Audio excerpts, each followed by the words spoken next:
আসসালামু আলাইকুম। সবাইকে স্বাগত বিডি টাইমসে।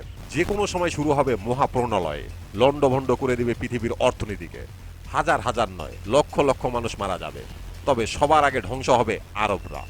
আরব বিশ্ব সারকার হয়ে যাবে, আরব বিশ্ব ধ্বংস হয়ে যাবে। সর্বোচ্চভাবে ইরান যুক্তরাষ্ট্র যুদ্ধ যে কোনো সময় শুরু হয়ে যাবে।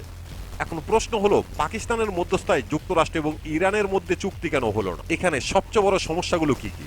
চুক্তি যখন বেঁচতে গেল, তাহলে এখন এই যুদ্ধটা নতুন করে কিভাবে শুরু হবে, এর ভয়াবহতা কতটা হতে পারে, আর এই মহাযুদ্ধে আরব বিশ্ব সবার আগে কেন ধ্বংস হবে, এর কারণ কি? এই প্রতিটি বিষয় নিয়ে সুন্দরভাবে বিশ্লেষণ করব আজকের এই ভিডিওতে। আশা করি ভিডিওটি শেষ পর্যন্ত দেখবেন। The United States military began major combat operations. প্রথমেই আলোচনা করব কেন এমন একটি যুদ্ধবিরতি ঘোষণা করা হলো আর কেন চুক্তি হলো না। ইরানের সাথে যুক্তরাষ্ট্রের যুদ্ধবিরতি চুক্তি হওয়ার কথা ছিল না, কিন্তু আন্তর্জাতিক চাপ আর যুক্তরাষ্ট্রের সাধারণ নাগরিক পাশাপাশি উচ্চপদস্থ কর্মকর্তাদের চাপের কারণে মার্কিন প্রেসিডেন্ট ডোনাল্ড ট্রাম্প বাধ্য হয়েছে ইরানের সাথে একটি যুদ্ধবিরতি চুক্তি করতে। কিন্তু যুক্তরাষ্ট্র, ইরান সহ প্রায় সবাই খুব ভালোভাবে জানতো এখানে কোনো সমঝোতা হবে না, চুক্তি হবে না, কারণ দুই পক্ষের ইচ্ছা এবং চাহিদা সম্পূর্ণ ভিন্ন এবং সম্পূর্ণ আলাদা। যুক্তরাষ্ট্র চাইছে মধ্যপ্রাচ্যে অন্যান্য দেশগুলোর মতো ইরানকেও তারা পরিচালনা করবে, কিন্তু ইরান চাইছে পুরো মধ্যপ্রাচ্য ইরান একা নিয়ন্ত্রণ করবে।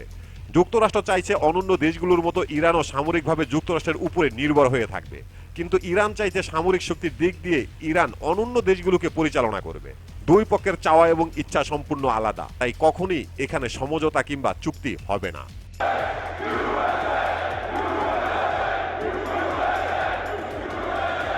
এখন আলোচনা করব যুক্তরাষ্ট্র এবং ইরানের মধ্যকার চুক্তির মূল বিষয়গুলো কি ছিল। যুক্তরাষ্ট্রের 15 দফা দাবি, ইরানের 10 দফা দাবি, কিন্তু মতপার্থক্য তৈরি হয় 3টি বিষয়ের উপরে। 1. পারমাণবিক কর্মসূচি। 2. ক্ষেপণাস্ত্রের প্রকল্প। 3. মধ্যপ্রাচ্যে ইরানের তৈরি করা হুতি, হিজবুল্লাহ, হামাস সহ মধ্যপ্রাচ্যের প্যাক্সি বাহিনী। যুক্তরাষ্ট্রের সাফ কথা, ইরান কখনো পারমাণবিক বোমার মালিক হতে পারবে না, এবং ইরানের হাতে যত পরিমাণ পারমাণবিক বোমা তৈরি করার ইউরেনিয়াম রয়েছে তা জাতিসংঘের কাছে হস্তান্তর করতে হবে। পাশাপাশি ইউরেনিয়াম তৈরি করার প্রকল্পগুলো হয় বন্ধ করতে হবে, না হয় ধ্বংস করতে হবে। ইরানের ক্ষেপণাস্ত্র প্রকল্পগুলো একটি সীমার মধ্যে থাকতে হবে। ইরান 2500 থেকে শুরু করে 3000 কিলোমিটার রেঞ্জের বেশি কোনো মিসাইল তৈরি করতে পারবে না। ইরান যে 12,000 কিলোমিটার রেঞ্জের ক্ষেপণাস্ত্র তৈরি করছে তা এখনই বন্ধ করতে হবে। ইরান এমন কোনো অস্ত্র তৈরি করতে পারবে না যেটা যুক্তরাষ্ট্রের মাটিতে আঘাত করবে। মধ্যপ্রাচ্যে অবস্থিত হুতি, হিজবুল্লাহ, হামাস সহ ইরানের তৈরি যত প্যাক্সি বাহিনী রয়েছে তাদেরকে সমর্থন দেওয়া ইরানকে বন্ধ করতে হবে। ইসরায়েল এবং যুক্তরাষ্ট্র তাদেরকে ধ্বংস করে ফেলবে। এটাই হলো যুক্তরাষ্ট্র এবং ইসরায়েলের শর্ত। That will knock the hell out of them, but hopefully that's not happening. I heard Iran wants to make a deal. If they want to make a deal, that's much smarter. You know, they could have made a deal the last time. যুক্তরাষ্ট্রের শর্ত অনুযায়ী ইরানের চাওয়াটা সম্পূর্ণ বিপরীত। ইরানের দাবি Iran পারমাণবিক বোমা তৈরি করবে না, কিন্তু ইরানের হাতে থাকা 442 কেজি বিশুদ্ধ ইউরেনিয়াম ইরানের কাছেই থাকবে, কারণ ইরান যুক্তরাষ্ট্রকে কোনোভাবে বিশ্বাস করতে পারছে না। যদি প্রয়োজন হয় ইরান চাইলেই যেন পারমাণবিক বোমা তৈরি করতে পারে। মধ্যপ্রাচ্যে হামাস, হিজবুল্লাহ, হুতি সহ যত মিলিশিয়া গোষ্ঠীগুলো রয়েছে সব কয়টি মিলিশিয়া গোষ্ঠীগুলো সচল থাকবে, কারণ এসব মিলিশিয়া গোষ্ঠীগুলো ইরানের তৈরি করা। এ সমস্ত মিলিশিয়াগুলো ইরানের সামরিক ঘাঁটি হিসাবে যুক্তরাষ্ট্র ইসরায়েলের বিরুদ্ধে কাজ করে। এ সমস্ত মিলিশিয়াগুলো ইরানের নিজেদের একটি অঙ্গের মতো। আর ক্ষেপণাস্ত্র প্রযুক্তি নিয়ে ইরান যুক্তরাষ্ট্রের সঙ্গে কোনো আলোচনায় বসতেই রাজি নয়। আলোচনার টেবিলে ইরান ক্ষেপণাস্ত্র প্রকল্প আনতে একদমই রাজি নয়। ইরানের দাবি তাদের ক্ষেপণাস্ত্র প্রকল্প এটা সম্পূর্ণ তাদের নিজেদের একান্ত ব্যাপার। প্রধান এই 3টি কারণ নিয়ে যুক্তরাষ্ট্র এবং ইরান সম্পূর্ণভাবে ভিন্ন মত পোষণ করে, যার কারণে আলোচনা সফল হবে না, চুক্তি হবে না। এটা যুক্তরাষ্ট্র, ইরান এবং প্রায় প্রতিটি দেশই খুব ভালোভাবে জানতো। নিজ দেশের জনগণের চাপে, পাশাপাশি যুক্তরাষ্ট্রের উচ্চপদস্থ কর্মকর্তাদের চাপের কারণে ডোনাল্ড ট্রাম্প ইরানের সাথে 15 দিনের যুদ্ধবিরতি করতে বাধ্য হয়েছে। এ ব্যতীত আর কিছুই নয়।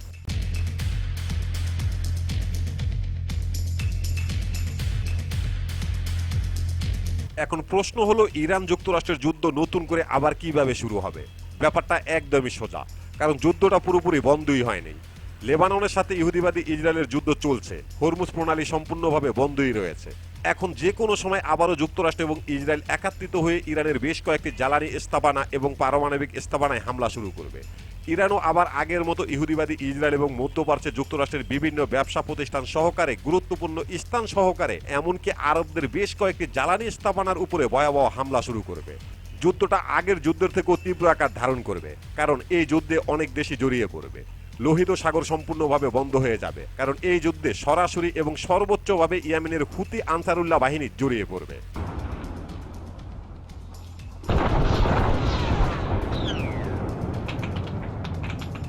এবার মূল আলোচনা করব, সেটা হলো এই যুদ্ধে সবার আগে আরবরা কিভাবে ধ্বংস হবে।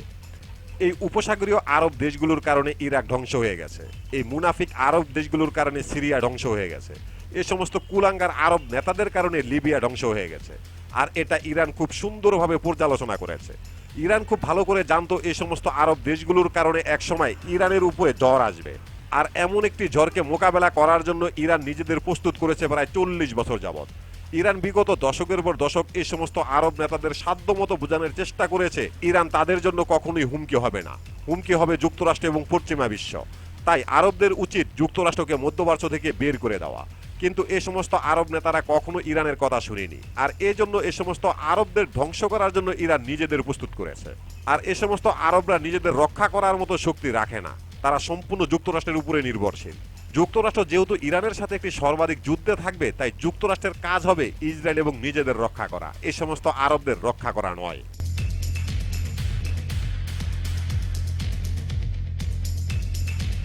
যুদ্ধটা যতই বড় হবে ততই আরবরা আস্তে আস্তে ধ্বংসের দিকে চলে যাবে, কারণ আরবদের আমদানি রপ্তানি সম্পূর্ণ বন্ধ হয়ে যাবে। ইরান একটা সময় আরবদের বেঁচে থাকার যে সম্বল বিশুদ্ধ পানি তাও ধ্বংস করে দেবে। আরবরা অর্থনৈতিকভাবে সম্পূর্ণ বিনাশ হয়ে যাবে। একটা সময় বিভিন্ন আরব দেশের ভিতর থেকে সাধারণ জনগণরা এই সমস্ত নেতাদের বিরুদ্ধে অবস্থান নেবে।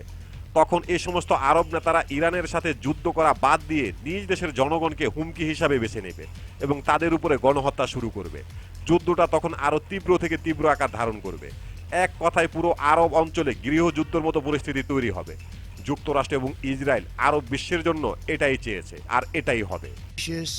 Group of very hard, terrible people. Its menacing activities directly endanger the United এরপরও ইরান টিকে থাকবে, কারণ ইরান যোদ্ধা জাতি। এমনকি ইরান নিজেরা অস্ত্র উৎপাদন করা একটি দেশ। এছাড়াও চীন এবং রাশিয়ার মতো পরাশক্তি রয়েছে ইরানকে যুদ্ধে সহযোগিতা করার জন্য। তাই যুক্তরাষ্ট্র এবং ইহুদিবাদী ইসরায়েল বাধ্য হয়ে ইরানের উপরে পারমাণবিক বোমা নিক্ষেপ করবে। তাহলে প্রশ্ন হলো ইরান কি করবে? ইরানও বসে থাকবে না।